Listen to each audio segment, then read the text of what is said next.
dalam kehidupan setiap kami. Kami boleh ada sampai hari Tuhan di minggu Paskah ini, semua karena kasih kebaikan Tuhan. Dan kami percaya kasih kebaikan Tuhan akan terus menjadi bagian dalam kehidupan setiap kami sepanjang hidup kami. Artinya sampai masa tua kami akan melihat hidup kami pasti diberkati, pekerjaan bisnis kami pasti diberkati, bahkan sampai anak cucu kami, generasi kami semuanya juga pasti diberkati Tuhan. Terima kasih Tuhan, tiba saatnya kamu siapkan hati kami untuk lebih lagi diberkati oleh kebenaran firman-Mu. Kami doa Tuhan yang jamah, ubahkan hati kami untuk siap terima kebenaran firman-Mu. Kami percaya benih firman akan bertumbuh, berakar dan berbuah. Kami yang terima firman bukan cuma duduk diam jadi pendengar saja, tapi kami boleh bangkit jadi pelaku-pelaku firman Tuhan. Bahkan hamba-Mu yang Kau percaya menyampaikan firman, kami bersatu hati berdoa untuk hamba-Mu. Tuhan, sucikan hamba-Mu, layakkan hamba-Mu. Jika ada dosa, ampun kelemahan tubuh, Kau yang berikan kekuatan. Hamba terbatas tanpa Tuhan, gak bisa apa-apa tanpa Tuhan, gak layak tanpa Tuhan. Tapi dalam pengurapan Tuhan ada kekuatan yang baru. Tuhan sanggup menyucikan, melayakkan, memampukan, bahkan mengubahkan yang biasa jadi luar biasa untuk jadi berkat bagi setiap jemaat-Mu. Sehingga benar-benar Tuhan, semua yang hadir, semua yang menyaksikan,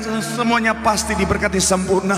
Berbicaralah Tuhan, berfirman bagi setiap kami, karena kami siap untuk mendengarkannya dalam nama Yesus. Mari yang siap diberkati dengan sukacita dengan iman, sama-sama kita mau katakan amin. Tepuk tangan yang paling meriah buat Tuhan. Silakan duduk saudara. Terima kasih buat setiap rekan-rekan yang sudah melayani dengan luar biasa. Dan dari mimbar ini saya mau sampaikan salam damai sejahtera. Shalom. Sekali lagi shalom. Haleluya. Dalam Tuhan ada sukacita, dan di mana ada sukacita pasti ada senyuman di wajahnya. Boleh sama-sama berikan senyuman dulu saudara. Jumpai kanan kiri depan belakangmu, katakan mari bersukacita dalam Tuhan. Yuk, minimal 2-3 orang kiri kananmu, depan belakangmu, dengan senyuman yang paling manis. Walaupun tanggal super tua 31, saya percaya banyak yang lagi pusing juga mungkin ya. Haleluya, Pak Pendeta belum gajian. Ya memang tanggalnya luar biasa tuanya saudara, tapi dalam segala keadaan tetap bersukacita, amin. Sekali lagi jumpai kanan kiri, mau katakan mari bersukacita dalam Tuhan. Haleluya, sukacita Tuhan luar biasa tercurah bagi setiap kita. Senang bisa jumpa saudara. Saya melihat semangatnya makin minggu makin luar biasa, makin hari makin dahsyat di dalam Tuhan. Saya mau bilang saudara, orang yang semangat setia cari Tuhan, janji Tuhan, hidupnya anak cucunya pasti diberkati Tuhan. Tepuk tangan sekali lagi yang paling meriah buat Tuhan. Haleluya. Sama-sama bilang sama saya, aku pasti diberkati Tuhan. Anak cucuku pasti diberkati Tuhan. Bilang kanan kirimu, kamu juga pasti diberkati Tuhan. Tepuk tangan sekali lagi yang paling meriah buat Tuhan. Haleluya, haleluya. Dan di minggu Paskah ini saudara, mewakili gereja, mewakili yang terkasih, Ibu Gembala Sidang kita yang terkasih, mewakili para pemimpin ke Argo Karisto, saya mau mengucapkan selamat Paskah. Sekali lagi, mewakili gereja, mewakili Gembala Sidang dan keluarga, saya Pendeta Marcel Takjil Saerang mengucapkan selamat Paskah. Biar kiranya damai, sejahtera, sukacita, kemenangan Paskah melimpah dalam kehidupan setiap kita. Tepuk tangan sekali lagi yang paling meriah dulu buat Tuhan. Haleluya. Sama-sama bilang sama saya, aku pasti diberkati Tuhan. Bilang kanan kirimu, kamu juga pasti diberkati Tuhan. Tepuk tangan sekali lagi yang paling meriah buat Tuhan. Haleluya. Yuk langsung saja bawa Alkitab. Kita mau angkat Alkitab kita. Alkitab juga boleh, Alkitab juga boleh. Yang gak boleh Alkitab angkat tangan juga boleh. Sama-sama dengan iman percaya. Sama-sama kita katakan dalam nama Tuhan Yesus, aku percaya Alkitab ini adalah firman Tuhan. Setiap kata kalimatnya sanggup memberkati aku. Dan hari ini aku pasti diubahkan, aku pasti dipulihkan dalam nama Tuhan. Yuk sama-sama kita katakan amin. Kita buka Lukas 24 ayat 1 sampai yang ke-6 saudara. Saya akan baca 1, saudara 2, kita gantian 6. Kita akan baca sama-sama Lukas pasalnya yang ke-24. Kita akan baca saudara ayat 1 sampai 6. Yang sudah di sana boleh bilang haleluya. Demikian ayat yang pertama. Tetapi pagi-pagi benar pada hari pertama minggu itu mereka pergi ke kubur membawa rempah-rempah yang telah disediakan mereka. Ayat 2 silakan. Ayat yang ketiga, dan setelah masuk mereka tidak menemukan mayat Tuhan Yesus. Ayat yang keempat.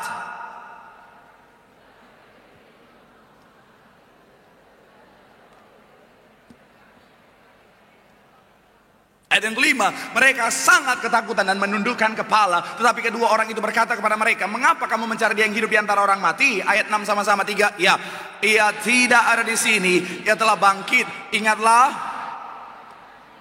ketika ia masih di Galilea. Nah saudara, hari ini kita merayakan yang namanya Paskah. Saudara, Paskah sebenarnya terbagi dua, Paskah Perjanjian Lama dan juga Paskah Perjanjian Baru. Maksudnya apa Pak Pendeta? Kalau Paskah Perjanjian Lama ini bicara tentang yang namanya ketika bangsa Israel bebas dari maut tulah ke-10 saudara, dan juga akhirnya bebas dari perbudakan di Mesir. Saudara, kita tahu bersama bahwa pada saat dimana tulah ke-10 bicara tentang maut, akhirnya apa? Tuhan memerintahkan bangsa Israel untuk mengorbankan domba, kemudian yang namanya darahnya itu dibasuhkan di depan pintu mereka saudara, di depan pintu-pintu rumah mereka saudara. Akhirnya apa saudara? Maut melewati rumah-rumah mereka. Akhirnya apa? Mereka terbebas dari maut dan selanjutnya mereka bebas dari perbudakan saudara. Nah itulah yang dirayakan dalam Paskah Perjanjian Lama. Tetapi Paskah Perjanjian Lama itu ternyata adalah nubuatan tentang Paskah Perjanjian Baru, di mana akhirnya apa? Manusia yang harusnya ngalamin maut, upah daripada dosa, akhirnya ngalamin yang namanya kebebasan, ngalamin yang namanya kehidupan. Kenapa? Karena ada darah anak domba Allah yang tercurah di atas kayu salib. Saudara dan saya, di dalam Paskah ini saudara, kita menerima yang namanya keselamatan dalam hidup Yesus Kristus. Tepuk tangan yang paling meriah dulu buat Tuhan.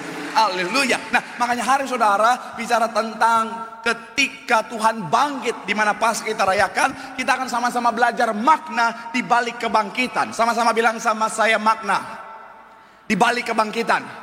Ini yang menjadi judul khotbah saya hari ini. Doa saya melalui firman Tuhan hari ini, semua yang hadir, semua yang menyaksikan, semuanya diberkati Tuhan. Sekarang kita tepuk tangan yang paling meriah dulu buat Tuhan. Haleluya. So, apa makna yang terkandung dalam kebangkitan Tuhan? Yang pertama saya mencatat adalah bicara tentang kuasa Tuhan tanpa batas. Sama-sama bilang sama saya, kuasa Tuhan tanpa batas. Coba kita lihat ayat 2-3 saudara. Lukas 24 ayat 2-3 sama-sama kita akan baca saudara. 2-3 yang sudah di sana boleh bilang haleluya. 3 ya. Mereka mendapati apa? Batu sudah terguling dari kubur itu. Ayat yang ketiga dikatakan apa? Dan setelah masuk mereka tidak menemukan mayat Tuhan Yesus. Kita tahu bersama bicara tentang kematian.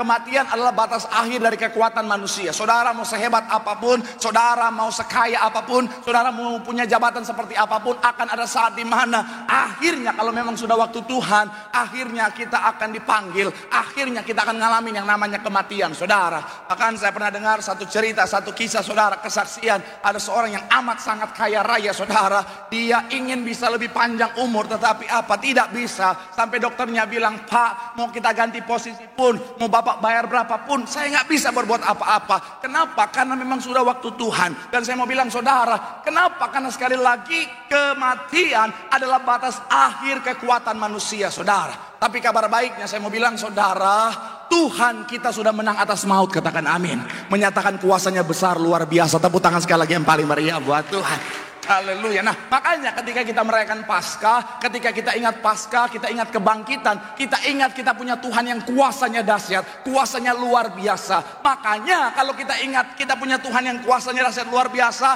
harusnya orang Kristen gak ada ketakutan lagi. Katakan amin. Kenapa? Karena apapun yang ada di depan kita, either itu masalah, tantangan, persoalan, kehidupan, sakit, penyakit, itu tidak ada kuasanya dibanding kuasa Tuhan kita yang besar. Katakan amin. Amin belum gajian tuh beda ya. Sekali lagi, amin. Mantap. Sekali lagi saya mau bilang saudara, ya, kan ada banyak orang Kristen hari-hari ini saudara menghadapi masalah ketakutan. Satu quotes ini sangat memberkati saya saudara. Dikatakan begini, Tuhan lebih luar biasa, Tuhan lebih dahsyat, greater than any problem, dari segala masalahmu. Masalah tantangan boleh ada, tapi kita nggak takut karena kita tahu bersama Tuhan kita pasti menang. Katakan amin. Jadi sekali lagi saya mau bilang saudara, jangan dikit-dikit ketakutan. Ingat Paskah, ingat kebangkitan, ingat kuasa Tuhan kita dahsyat luar biasa. Katakan amin. Jadi apapun yang sementara saudara hadapi, rancangan orang jahat kah, jangan ada ketakutan. Kenapa? Karena Tuhan kita lebih berkuasa daripada orang jahat. Katakan amin. Apalagi bicara tentang kuasa kegelapan. Karena ada masih banyak anak Tuhan takut kuasa kegelapan. Anak Tuhan ngakunya Kristen, kalung salib, anting salib, baju salib, tinggal di salib yang belum, tapi masih takut kuasa kegelapan, takut setan. Saya mau bilang saudara, melalui kebangkitan Tuhan, iblis telah dikalahkan. Tepuk tangan yang paling meriah buat Tuhan. Jangan cuma di gereja tepuk tangan. Jangan cuma di gereja, amin. Pas pulang lewat dekat kuburan, permisi anak babi mau lewat. Hei, bikin malu sekali. Oh Tuhan, saudara dan saya kita anak Tuhan, amin. Masa anak Tuhan bilang anak babi mau lewat?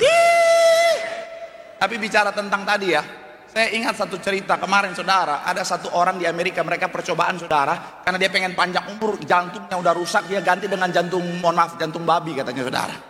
Ternyata jantung babi dan jantung manusia katanya ada kesamaan saudara.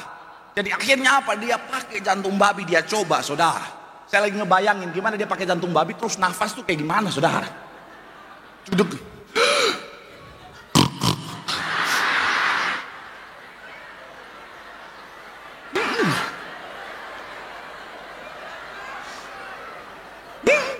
Kan jantung babi saudara.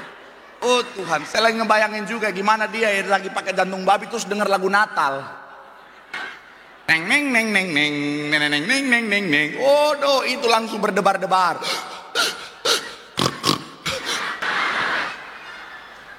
Ketawain pendeta dosa ya.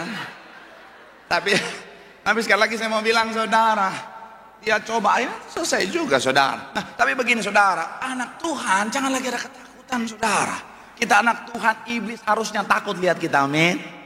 Apalagi orang-orang zaman sekarang, harusnya iblis lebih takut lihat manusia zaman sekarang. Kenapa iblis lihat manusia zaman sekarang? Wajah iblis ngegitu-gitu amat. Tapi sekali lagi saya mau bilang saudara, ada kuasa Tuhan yang besar dalam kita, amin. Jangan lagi ketakutan, jangan lagi pendeta ada setan. Ya Tuhan Yesus. Saya mau bilang saudara, dalam perjalanan kehidupan saya pernah ngalamin banyak hal saudara. Saya pernah kasih kesaksian saudara. Awal saya pernah kerja di sebuah hotel saudara. Di hotel itu saya kerja, kemudian sebagai manajer berdua saudara bersama dengan teman saya saudara. Akhirnya apa? Katanya, di hotel ini ada satu kamar yang nggak boleh dijual. Jangan sampai dijual. Kenapa? Karena banyak setan, banyak kuntilanak, banyak tuyul-tuyulnya katanya saudara. Kuntilanak yang beneran, bukan kuntilanak zaman sekarang yang suaranya halo om, bukan. Kuntilanak beneran ya. Nah itu saudara. Nah dia bilang jangan jual kamar ini soalnya bahaya kalau sampai ada yang masuk terus akhirnya lihat setan dan lain sebagainya. Nama baik hotel kita bisa tercemar. Akhirnya saya bilang oke, siap, saya nggak akan jual. Lama waktu saya kerja di situ, singkat cerita saudara, ada teman saya datang. Dia WL saudara, dia datang. Dia bilang, Sel, gue mau pelayanan ke Jakarta. Saya bilang oke, datang aja bro. Gue sekarang manajer hotel, gue akan siapin kamar buat lu. Jangan suzon dulu. Saya kan orang baik. Jadi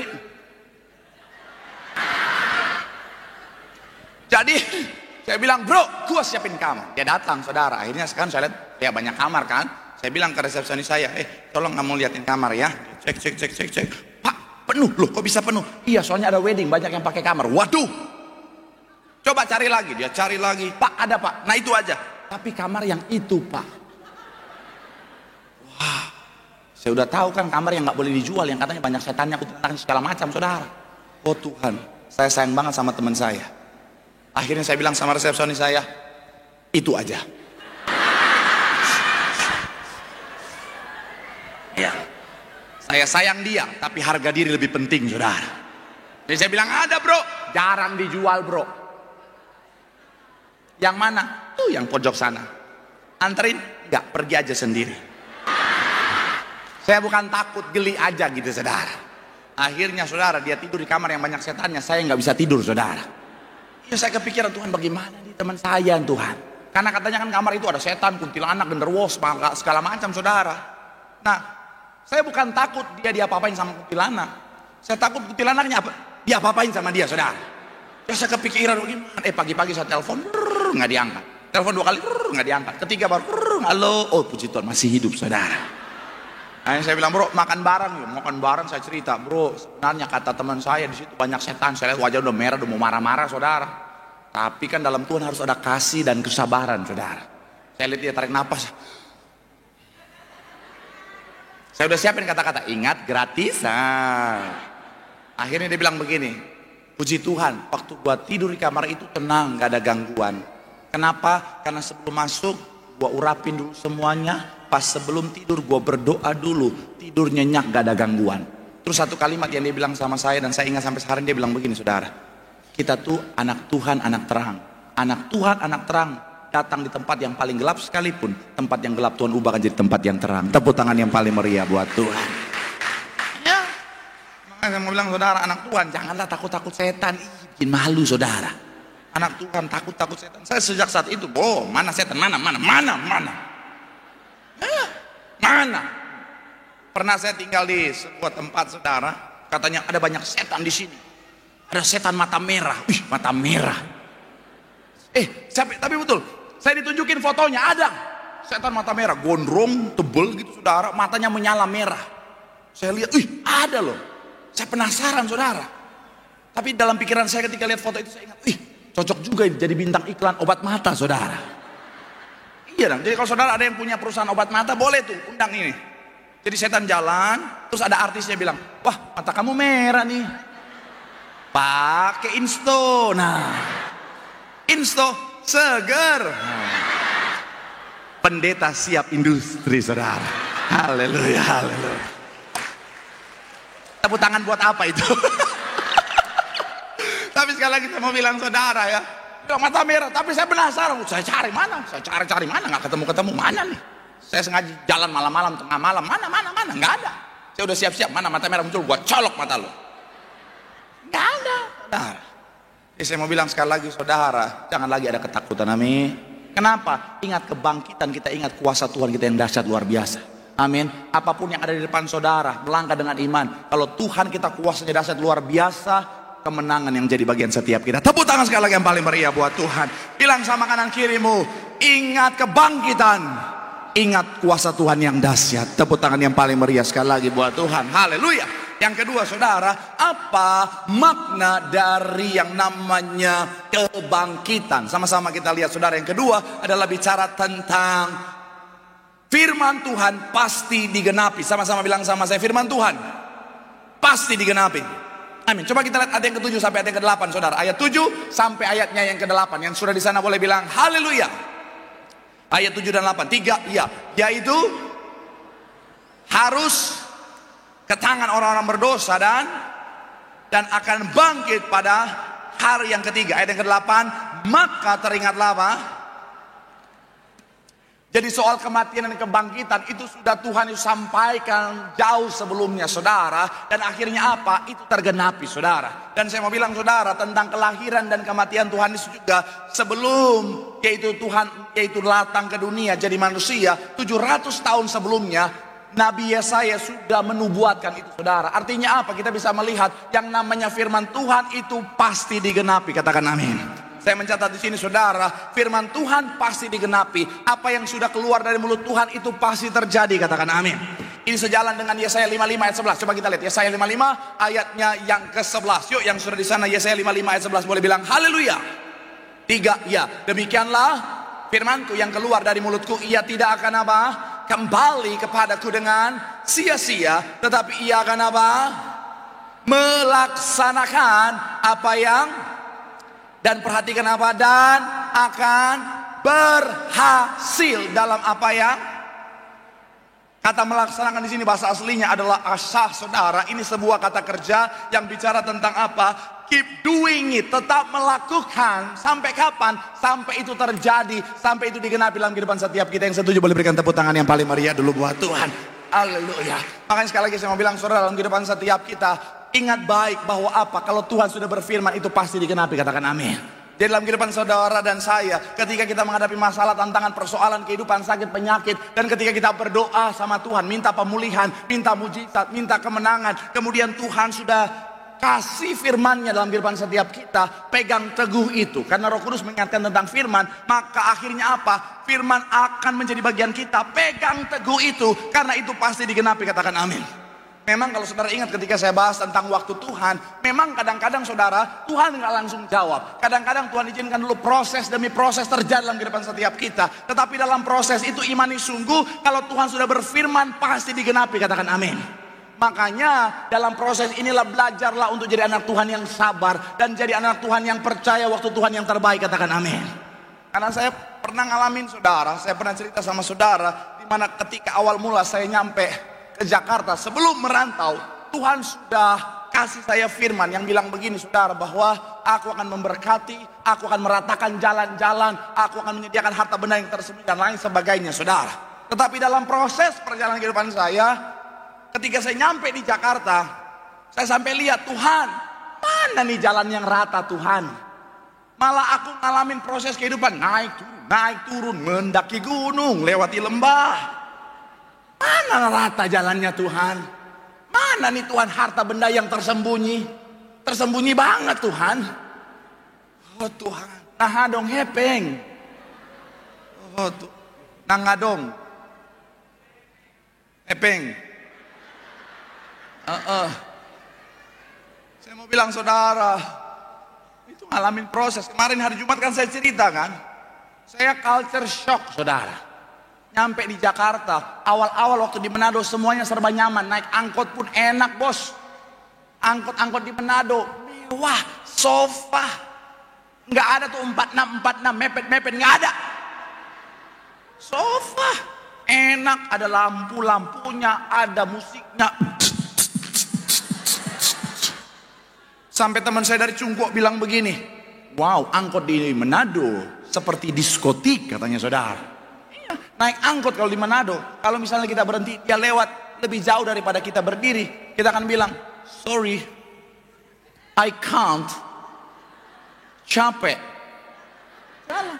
Di Jakarta, udah nyari angkot susah, duduk ngetem lama, udah panas, udah kayak neraka di dalam, nggak jalan-jalan. Tapi yang bikin saya kaget adalah naik Kopaja saudara. Oh Tuhan, kalau di Manado angkot berhenti di depan, Kopaja kita kejar. Persis kayak jodoh.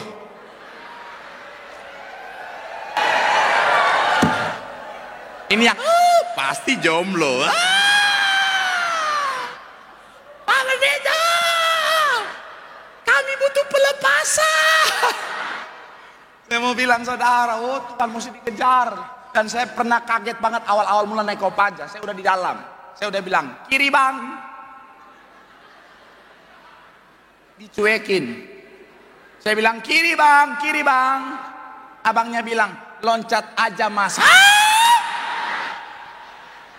Tuhan. Disuruh loncat bos. Saya bilang, oh Tuhan loncat. Masa cuma gara-gara mau turun saya harus bercanda dengan maut. Oh Tuhan. Wah. Oh Tuhan, sampai dia bilang, iya loncat aja, pakai kiri duluan ya. Dalam hati saya, apakah kaki kiri duluan bisa menjamin keselamatan saya? Oh Tuhan, tapi proses, tapi setelah itu langsung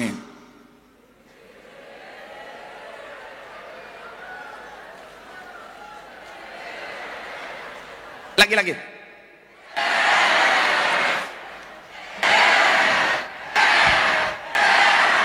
acara apa ini?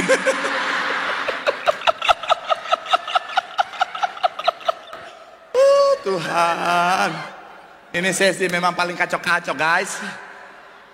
Tapi kan langsung udah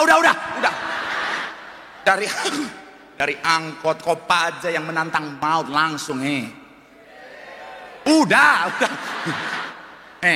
Supra geter ya, yang saya cerita kemarin Jumat itu, yang kalau saya kemana-mana getar semua. Oh Tuhan, sampai saya masih WL pelayanan, sampai di mimbar suara saya juga bukan karena dia fragma, memang getaran dari shock breakernya, tekan klaksonnya. Oh Tuhan, tapi proses sampai akhirnya terus dalam Tuhan, setia, jaga hidup kejujuran. Akhirnya apa? Diberkati. Sudah. Saya mau bilang saudara, yang namanya firman, yang namanya janji Tuhan itu pasti digenapi. Amin. Gereja ini ketika Tuhan berfirman, berjanji kepada gembala sidang, kalau melayani gereja Tibiras Lautan Manusia berjubakan kekudusan, apakah langsung terjadi? No, ada prosesnya saudara. Dari yang sedikit terus berkembang sampai akhirnya apa saudara? Natal aja Lautan Manusia. Tepuk tangan yang paling meriah dulu buat Tuhan. Maka sekali lagi saya mau bilang saudara, yuk ingat kebangkitan Tuhan menyatakan kalau Tuhan berfirman, kalau Tuhan berjanji pasti digenapi. Tepuk tangan sekali lagi yang paling meriah buat Tuhan. Bilang sama kanan kirimu, kalau Tuhan berfirman, kalau Tuhan berjanji pasti digenapi. Tepuk tangan sekali lagi yang paling meriah buat Tuhan. Yang terakhir, imam musik boleh siap-siap saudara. Apa makna yang terkandung dalam kebangkitan? Saya mencatat, kebangkitan ditawarkan untuk semua orang. Sama-sama bilang sama saya, kebangkitan untuk semua orang. Coba kita lihat ayat yang ke-10 sampai 12 saudara. 10 sampai 12 sama-sama kita baca. 3, ya. Perempuan itu ialah apa? Dan perempuan-perempuan lain yang juga apa? Bersama-sama dengan mereka memberitahukannya kepada apa? Rasul-rasul. Kalau di sini langsung memberitahukan kepada rasul-rasul. Tapi ketika saya mempelajari saudara, beberapa referensi mencatat begini, bahwa bukan hanya kepada rasul-rasul mereka beritahukan tentang kabar kebangkitan yang luar biasa ini, tetapi dalam perjalanan mereka memberitahukan kepada setiap orang yang mereka temui di jalan saudara. Dan saya mau bilang saudara, ini baru yang namanya misionaris saudara. Kabar kebangkitan ini sama pentingnya dengan kabar kelahiran. Kenapa? Karena ini adalah bagian yang penting, yang esensi dalam iman kekristenan kita saudara. Karena Alkitab bilang apa? Jika Yesus tidak dibangkitkan, sia-sialah iman kita. Makanya kebangkitan satu hal yang sangat penting dalam iman kekristenan kita saudara. Bagaimana kita bisa beriman kita punya hidup yang kekal kalau yang mengatakannya saja tidak bangkit saudara? Bagaimana kita bisa beriman kita akan pesta dalam kerajaan sorga kalau yang mengatakannya saja tidak bangkit dan naik ke sorga? Tapi karena Tuhan bangkit dan dia naik ke sorga, menyediakan tempat buat saudara dan saya, maka kita bisa beriman dengan sungguh-sungguh bahwa kita pasti dibangkitkan dan pesta dalam kerajaan sorga. Tepuk tangan yang paling meriah dulu buat Tuhan. Makanya bagian ini seringkali berusaha untuk mau ditutupi. Makanya muncul, kalau saudara baca Alkitab, pada masa itu para imam-imam kepala membuat cerita bahwa apa? Oh, Yesus tidak dibangkitkan. Bikin cerita bahwa dia dicuri jasadnya supaya orang tahu dia nggak bangkit. Tapi semuanya langsung terbantahkan. Kenapa? Karena Tuhan menampakkan diri bukan hanya kepada 1-2 orang saja, tetapi kepada banyak orang. Jadi pada saat itu cerita yang coba dibuat oleh para imam kepala langsung bisa terpatahkan. Tapi akhirnya apa? Dibuat lagi cerita-cerita lain saudara, untuk supaya mengaburkan kenyataan. Tapi saudara dan saya, kita tahu kebenaran Tuhan Yesus sudah dibangkitkan. Katakan amin. Tuhan kita sudah mengalahkan maut, katakan amin. Nah tugas kita sama seperti perempuan-perempuan yang mendukung pelayanan Tuhan Yesus saudara. Ketika mereka menerima kabar tentang kebangkitan, mereka share. Setiap orang yang mereka temui, mereka bagikan kabar kebenaran ini saudara. Inilah yang harus kita lakukan. Karena memang Tuhan mau saudara dan saya apa? Dalam perintah amanat agungnya, pergilah, jadikanlah. Kristen sini bukan? Kok kayak nggak tahu amanat agung ini? Pergilah, jadikanlah. Yes, misionaris. Makanya Tiberias visinya adalah apa? Mempersiapkan jemaat yang kudus, misionaris. Siap? Mau bilang sekali lagi saudara, jadilah pewarta-pewarta. Kemanapun saudara berada, kabarkan firman. Pak Pendeta, tapi kan saya bukan seorang pendeta, saya bukan seorang pelayan Tuhan, saya bukan orang yang melayani di gereja, saya jemaat biasa. Apapun posisimu, semuanya kita hamba Tuhan. Saudara dimanapun berada, itu ladang pelayananmu. Makanya saya kan sekarang disebutnya pendeta war takjil. Ya, saya pikir-pikir, tim saya bilang begini, tahu apa kepanjangan war takjil? Hah? Wartakan Injil.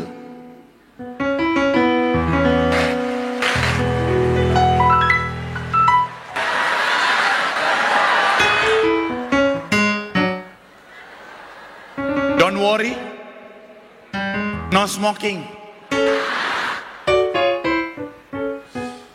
Iya saudara, wartakan Injil. Mereka sampaikan, Pak Pendeta, tapi masalahnya Pak Pendeta, kita udah kasih tahu. Tapi kadang-kadang gitu Pak Pendeta, capek kasih tahunya. Udah nggak apa-apa, kasih tahu aja. Tapi berhikmat ya, jangan langsung ingat kebangkitan, wartakan Injil. Pas banget tetangga belum tahu Injil. Pulang dari gereja langsung keluar. Ingat kebangkitan. Oh Tuhan. Dia lapor polisi, tangkap, tarik. Dibawa ke polsek. Siapa yang suruh? Pendeta Marcel. Saya lagi khotbah, polisi datang 5 orang. Anda pendeta Marcel? Bukan, saya Elfri Sirait.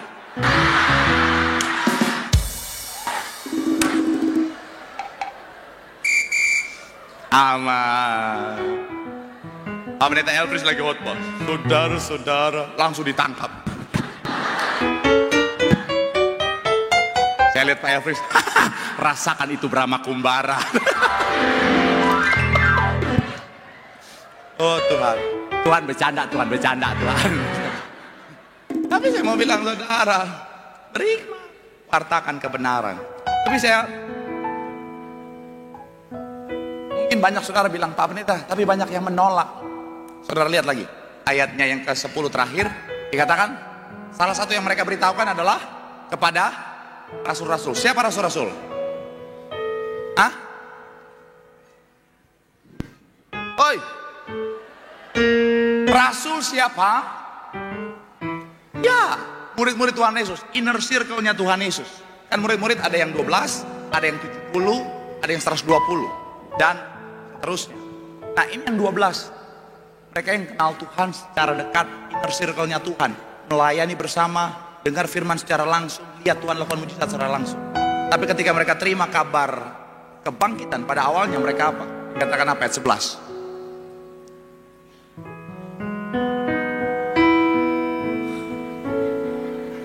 Tetapi perkataan itu seakan-akan apa? Omong kosong. Mereka tidak percaya kepada mereka aja nggak percaya waktu itu awal-awalnya saudara. Apalagi kita hari-hari ini, mungkin orang yang saudara sampaikan kabar baik itu nggak pernah baca firman, nggak pernah baca Alkitab. Tapi tugas kita yang penting menyampaikan soal terima, percaya, bertobat, itu urusannya Roh Kudus saudara. Amin. Jadi pokoknya udah sampaikan saja, kabarkan saja. Tapi jangan cuma sampai di situ. Pastikan kita juga menghidupi apa yang kita imani. Dengan cara apa? Merespon. Sama seperti apa yang Petrus lakukan. Ayat terakhir kita saudara. Sungguh pun Petrus bangun, lalu cepat-cepat pergi ke kubur itu.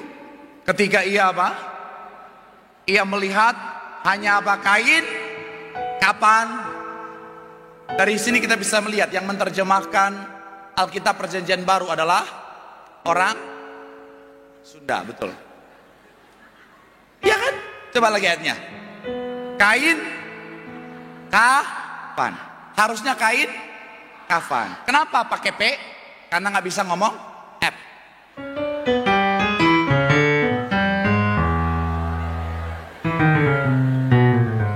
Kumaha iya teh aya naon? Biar. Tapi kalau perjanjian lama, saya temukan ternyata orang Batak. Iya, halak kita dong. Horas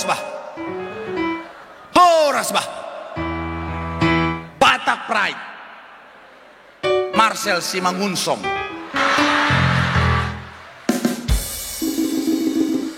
Dari mana Pak Pendeta dasarnya? Saudara ingat kisah Nuh? Ketika Nuh lihat air, Nuh berkata, air bah.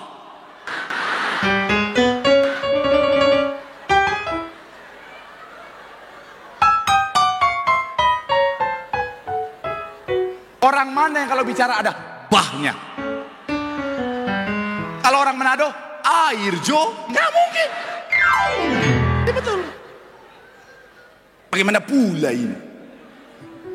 Tapi sekarang saya mau bilang saudara, Petrus bukan hanya sampai pada percaya, dia juga meresponi.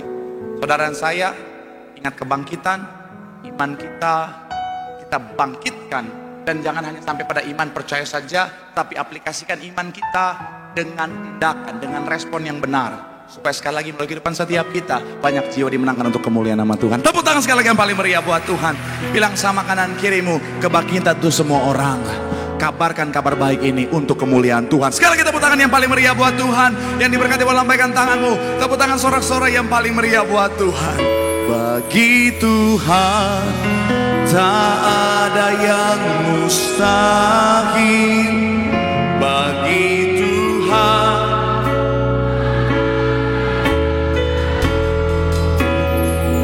mujizatnya disediakan bagiku, ku diangkat. Mari sama-sama boleh berikan tepuk tangan sorak-sorai yang paling meriah sambil kita boleh bangkit berdiri bagi Tuhan.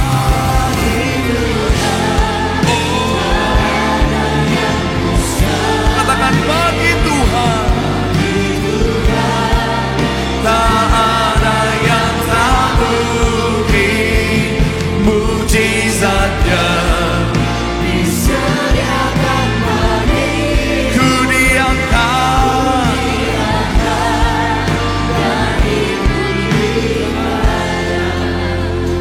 Sejenak boleh bersaat teduh di hadapan Tuhan. Kebangkitan mengingatkan setiap kita bahwa kita punya Tuhan yang kuasanya dahsyat luar biasa. Oleh sebab itu mari, jangan ada ketakutan lagi, jangan ada kekhawatiran lagi. Karena tidak ada kuasa yang jauh lebih besar daripada kuasa Tuhan kita. Ketika kita bersama dengan Tuhan, kemenangan, mujizat, pemulihan pasti dinyatakan. Tapi ingat baik, segala sesuatu ada waktunya Tuhan. Belajar bersabar, belajar percaya akan waktu Tuhan, waktu yang terbaik. Dengan dasar bahwa apa? Firman Tuhan, apa yang Tuhan janjikan pasti terjadi dalam kehidupan kita. Sambil angkat tanganmu, apapun kemustahilan yang sementara kau hadapi dalam hidupmu, ingat baik, bagi Tuhan tidak ada perkara yang mustahil. Dia sanggup lakukan segala perkara yang ajaib dalam kehidupan kita. Terus angkat tanganmu, pandang Tuhan. Pandang Tuhan malam hari ini. Dia sanggup, Yesus sanggup.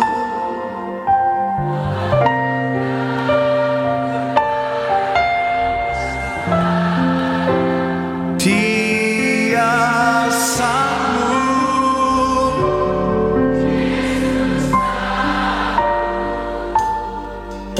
memulihkan yang terluka, menyembuhkan yang menderita.